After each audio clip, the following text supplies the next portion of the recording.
Dorian's hands were shaking from the bitter cold as he placed the final block of ice. His breath came out in white clouds, mingling with the fierce wind that howled through the frozen wasteland. "Do you think this will hold?" he asked, his voice barely audible over the storm. Riggs, his jaw set in determination, didn't look up from where he was reinforcing the structure. "It has to," he replied, his tone resolute. "We don't have a choice." The planet they were stranded on, Alex 47, an ice-covered hellscape where the temperature rarely rose above freezing, was as deadly as it was beautiful. But the storm wasn't their only problem. Far worse were the Raitar, a native alien species known for their ability to silently stalk their prey, using telepathic communication and advanced sensory abilities to hunt. The humans had been caught in a firefight during a failed mission, their ship wrecked by the planet's extreme conditions. Now they had only one chance: build a shelter from the very thing that threatened to kill them, ice. The small shelter they were constructing was more than just a refuge from the storm. The ice, with its unique properties, would serve as camouflage, masking their heat signatures and blocking the telepathic waves the Raitar used to communicate. "We've got movement on the horizon," said Slane, his voice low and tense. His sharp eyes had spotted dark figures moving against the snowy backdrop, just barely visible through the swirling snow. "Raitar. And they're coming fast." Dorian's heart skipped a beat as he glanced over at Slane. "How many?" Slane frowned, squinting. "Too many," he said grimly. "But they haven't seen us yet." "Yet." Dorian's voice shook, and he fumbled with the small energy generator they had salvaged from the wreckage of their ship. "What if they find us? What if they break through?" Riggs shot him a hard look. "Then we fight," he said simply, pulling a thermal knife from his belt. The blade shimmered with a faint blue light, its edge superheated and capable of cutting through even the hardest of the planet's materials. "But they won't break through. This ice is denser than anything they're used to. It's not just a shelter, it's a fortress." Dorian nodded, though doubt gnawed at him. He'd seen what the Raitar could do. They moved silently, almost like ghosts, their tall, thin bodies built for the frigid environment. And worse, they could communicate without speaking, coordinating attacks with eerie precision. Slane adjusted his thermal rifle, his eyes never leaving the approaching figures. "They're getting closer," he muttered. "We need to be ready."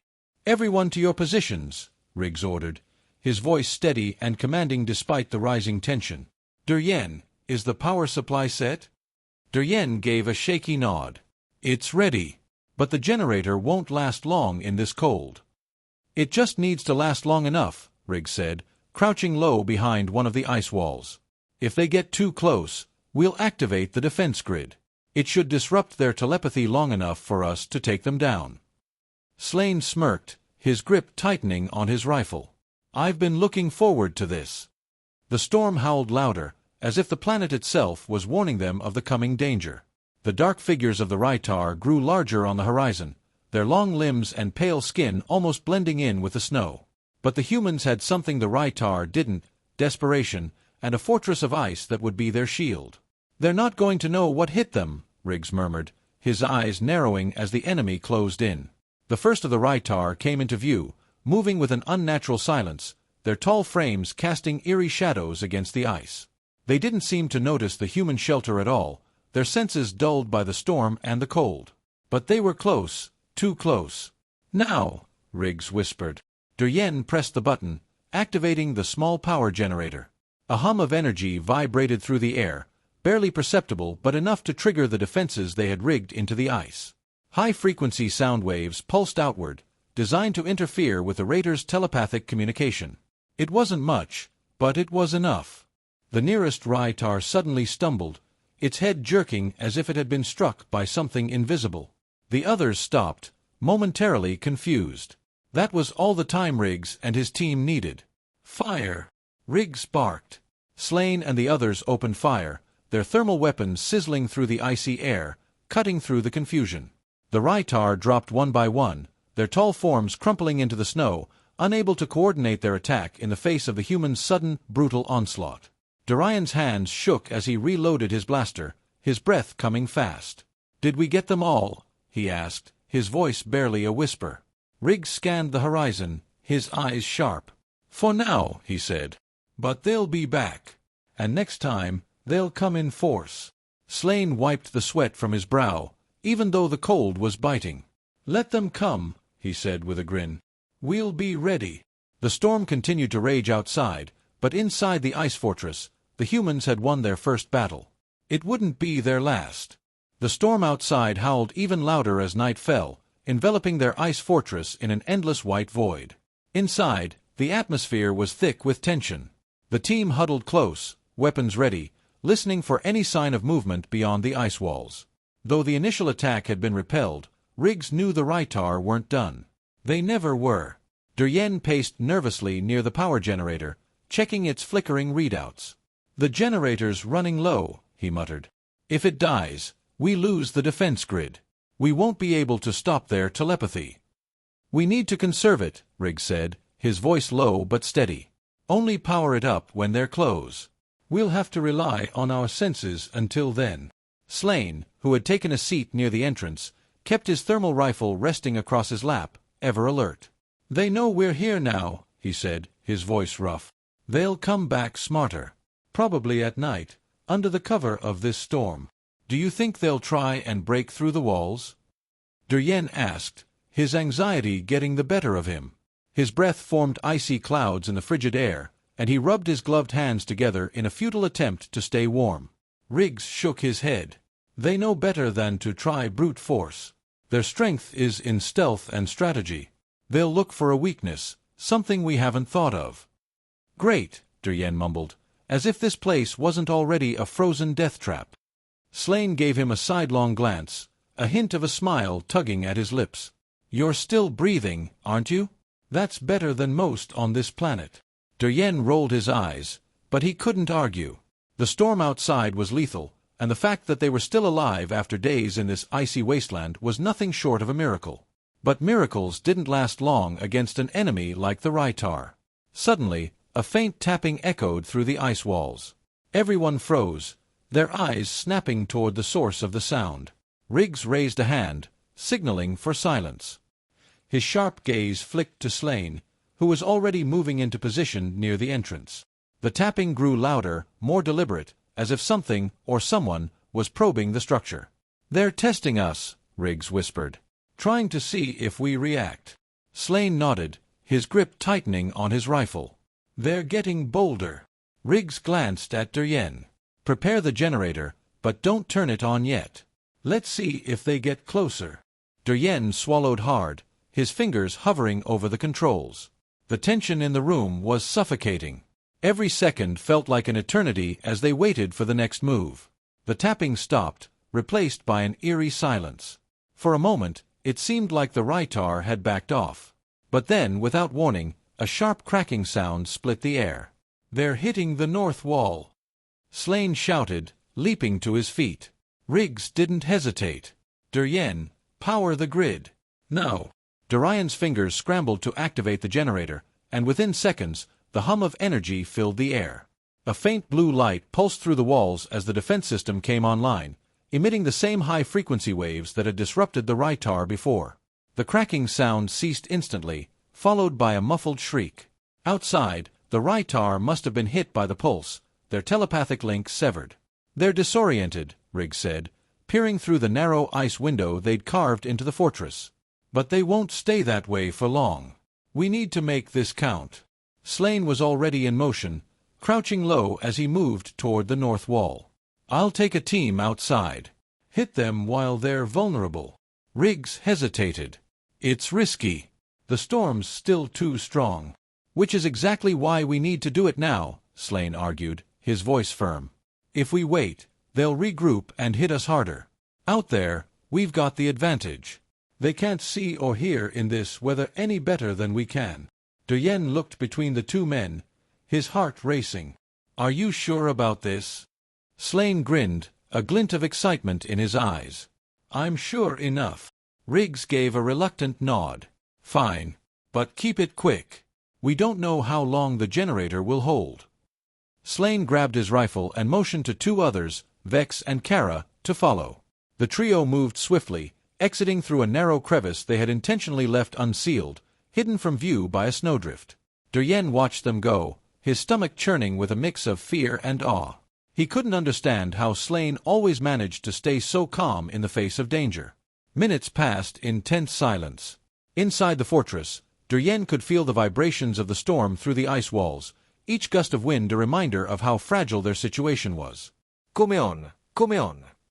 Riggs muttered under his breath, his eyes fixed on the entrance, waiting for Slane to return. Suddenly, the crackle of gunfire echoed from outside, muffled by the storm but unmistakable. Duryen's heart leaped into his throat. Are they? Before he could finish, Slane burst through the entrance, snow and ice clinging to his suit. We got them, he shouted, breathless but grinning. Caught them off guard while they were still dazed. Took out at least 5 of them before they even knew what hit them. Riggs let out a breath he hadn't realized he was holding. Any casualties? Slane shook his head. None. Vex and Kara are still out there, making sure the rest scattered. Duryen exhaled in relief, but his nerves were still on edge. That's it. We're just going to let the rest of them run off. They'll be back, Riggs said grimly. But next time, they'll be smarter. We can't rely on this trick again. Slane wiped snow from his brow, his grin fading. He's right. They'll adapt. They always do. Duryen shivered, though he wasn't sure if it was from the cold or fear. So what do? We keep fighting, Riggs said, his tone resolute. And we finish the job before they do. The storm raged on, but inside the ice fortress, the team prepared for the inevitable. The Raitar would come again, stronger and more determined. But so would they. The night dragged on, the storm outside relentless. Inside the ice fortress, the team worked in a tense, uneasy silence. They had survived 2 assaults from the Raitar, but Riggs knew they were only buying time. The aliens were too smart, too ruthless, to simply give up. Every minute they waited, the Raitar were adjusting, planning their next move. Duryen wiped the frost from his visor, his fingers numb despite his thick gloves. The generators nearly tapped out, he muttered, staring at the flickering control panel. We can't keep running the defense grid much longer. Riggs nodded, his face grim. We won't need to. Slane, leaning against the wall, raised an eyebrow. You've got a plan? Riggs's eyes were fixed on the map he had sketched in the snow, marking their position and the potential entry points the Raitar might exploit. The Raitar won't come at us the same way again. They know we have defenses. This time, they'll try something different, probably a coordinated attack from multiple sides. So we fight them on our terms, Riggs continued, his voice calm but firm. We can't wait for them to come to us. If we stay defensive, we'll lose. We need to strike first. Duryen blinked, startled. You want us to go out there? Into the storm? It's our only shot, Riggs said. We'll use the storm to our advantage.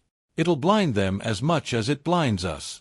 But we know the terrain now, they don't. And if we're smart, we can lure them into a trap. Slane grinned, his eyes gleaming with anticipation. I like it. We take the fight to them before they can regroup. Kara, who had been silently listening from the corner, spoke up. What kind of trap are you thinking, Riggs? Riggs pointed to the narrow canyon they had scouted earlier, just a short distance from their current position. We draw them into this choke point. It's too narrow for them to use their numbers against us, and the ice walls will block their telepathy. We hit them hard while they're stuck in the canyon, then collapse the walls behind them. Duryen's eyes widened. Collapse the walls? You mean bury them in ice? Riggs nodded. It's the only way to make sure they don't come after us again. We can't kill them all in a straight fight, but we can trap them. The ice will do the rest. Slane's grin widened. Bury them in their own frozen grave. I like it. But what if the plan fails? Duryen asked, his voice shaky. What if we can't get them into the canyon, or they figure it out?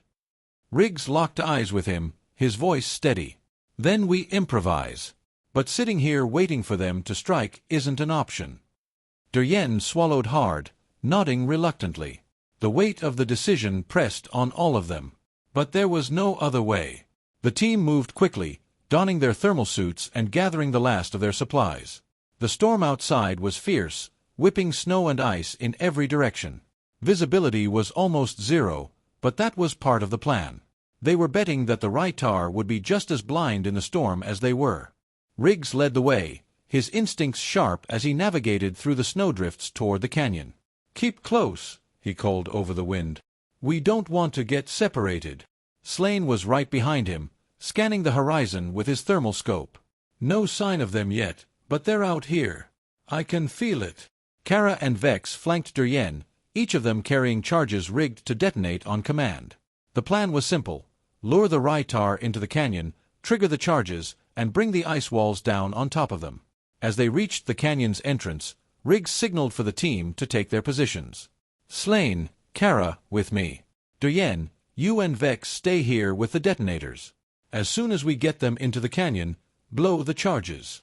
Duryen nodded, his hands trembling slightly as he clutched the detonator. "We only get one shot at this." "One shot's all we need," Riggs replied. The wind howled louder, drowning out all other sounds. For a moment, it seemed as though the storm might keep the Raitar at bay. But then, through the swirling snow, Slane spotted them. "They're coming," he whispered, his voice barely audible over the wind. "A lot of them." Duryen's heart pounded in his chest as he squinted through the snow. At first, he saw nothing, just the endless white of the storm. But then, faint shadows appeared, moving with eerie silence. "The Raitar. They've spotted us," Kara hissed, raising her weapon. "Not yet," Riggs said calmly. "Hold your fire. Let them come closer."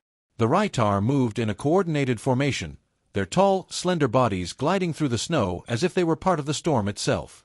Their pale skin blended perfectly with the ice, and their eyes, glowing faintly, scanned the area for any sign of the humans. As they drew closer to the canyon, Riggs gave the signal. "Now, move." The team sprang into action, firing a few shots to draw the raiders' attention before retreating deeper into the canyon. The aliens, sensing the humans' presence, surged forward, their telepathic communication faltering in the narrow ice walls.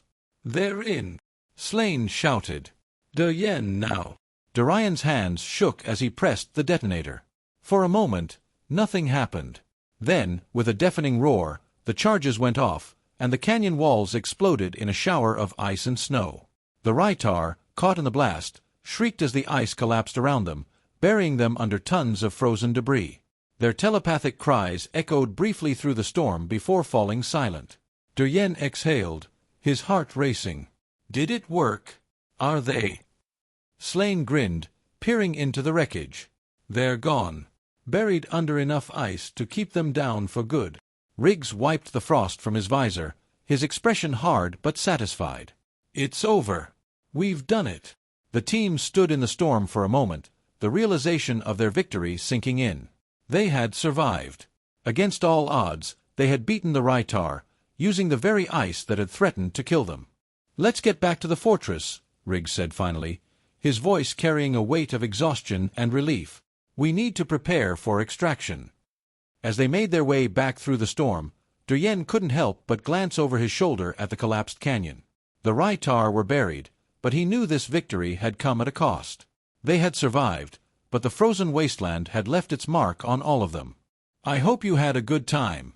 If you liked my story, do not forget to comment and subscribe to my channel.